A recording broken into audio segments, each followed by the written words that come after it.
n'héritons pas la terre de nos parents, nous l'empruntons à nos enfants. Claire, tu connais Saint-Exupéry? Bien sûr, Franck. Vol de nuit, le petit prince. Eh bien, quand Antoine de Saint-Exupéry a écrit cette phrase, on ne parlait pas encore de développement durable. Mais pourtant, elle résume bien l'idée contenue dans ce concept. Faire en sorte d'assurer le développement de notre génération, tout en permettant aux générations futures de faire la même chose. Alors, les générations futures, c'est qui? C'est nous. Mais c'est surtout vous et les enfants que vous aurez après. À nous de faire en sorte de répondre à nos besoins, tout en respectant la planète, pour que vous puissiez, à votre tour, faire la même chose.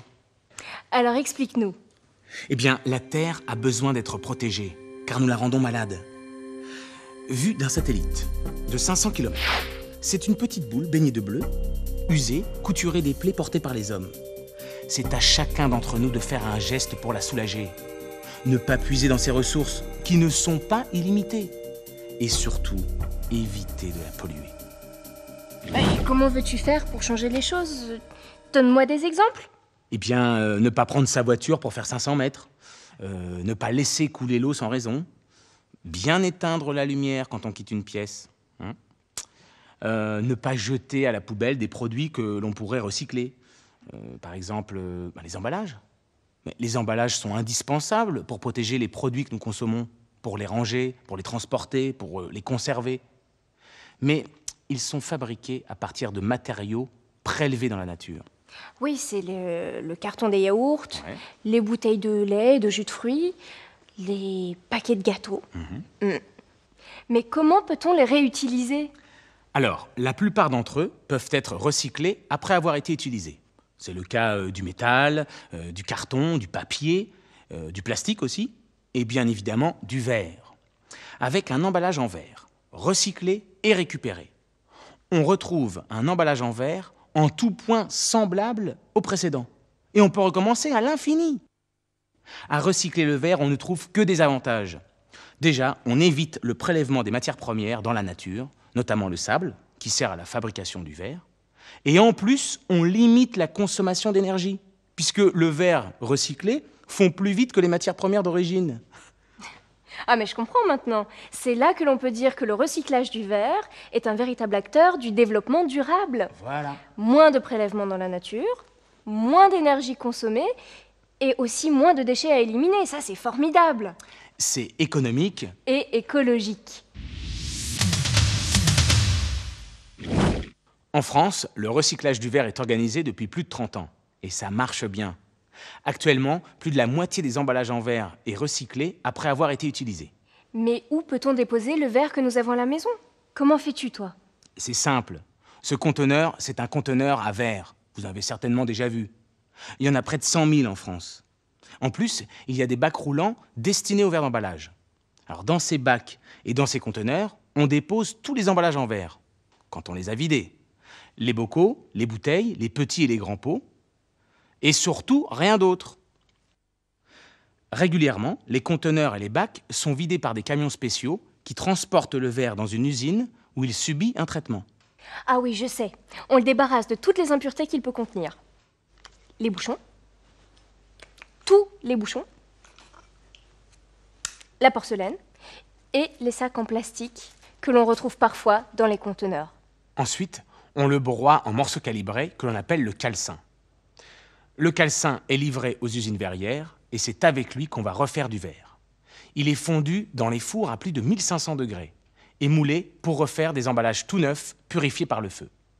Les nouveaux emballages sont à leur tour remplis, on les retrouve chez les commerçants, on les vide à nouveau, on les remet dans les containers ou dans les bacs et on recommence.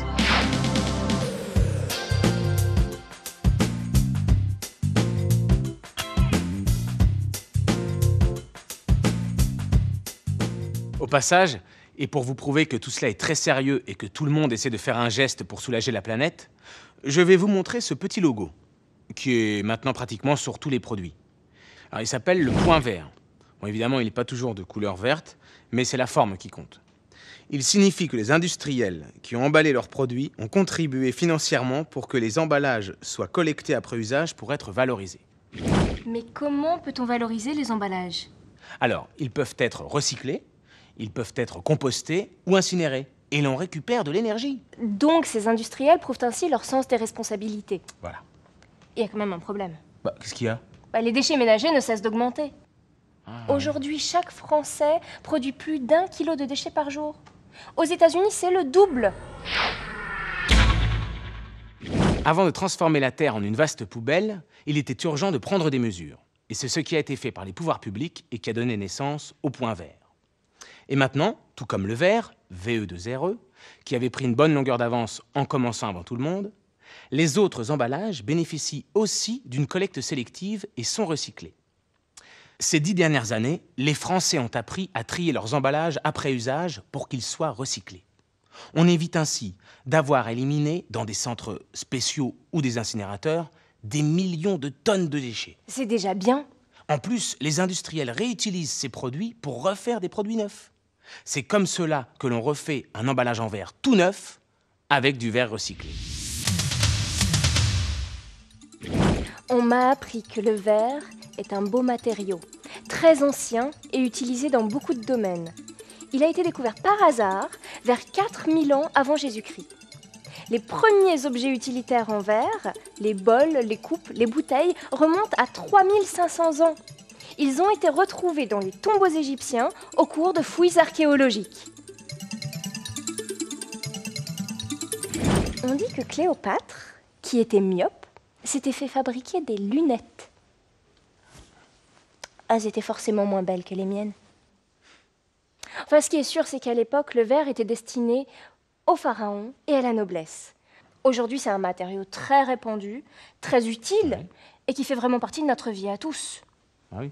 Regardez autour de vous, il y en a partout. Les vitrages, les emballages évidemment, les pare-brises des voitures, l'architecture. Par exemple, la pyramide du Louvre. Oui, je suis bête. Mais puisque l'on a beaucoup parlé du recyclage du verre, on va voir maintenant comment sont fabriquées les bouteilles. Les matières premières, principalement du sable et du calcaire, sont mélangées dans un atelier de composition, dans des proportions soigneusement définies.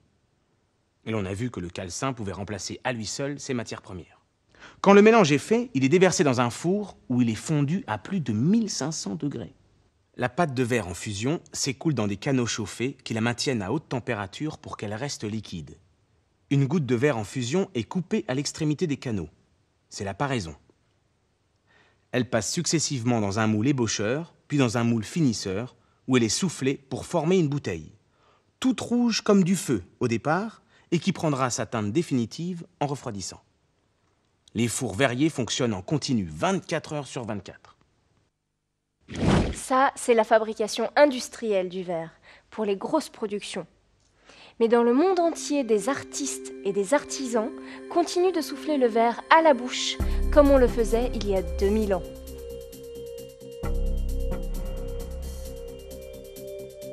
Alors, On est d'accord? il faut recycler.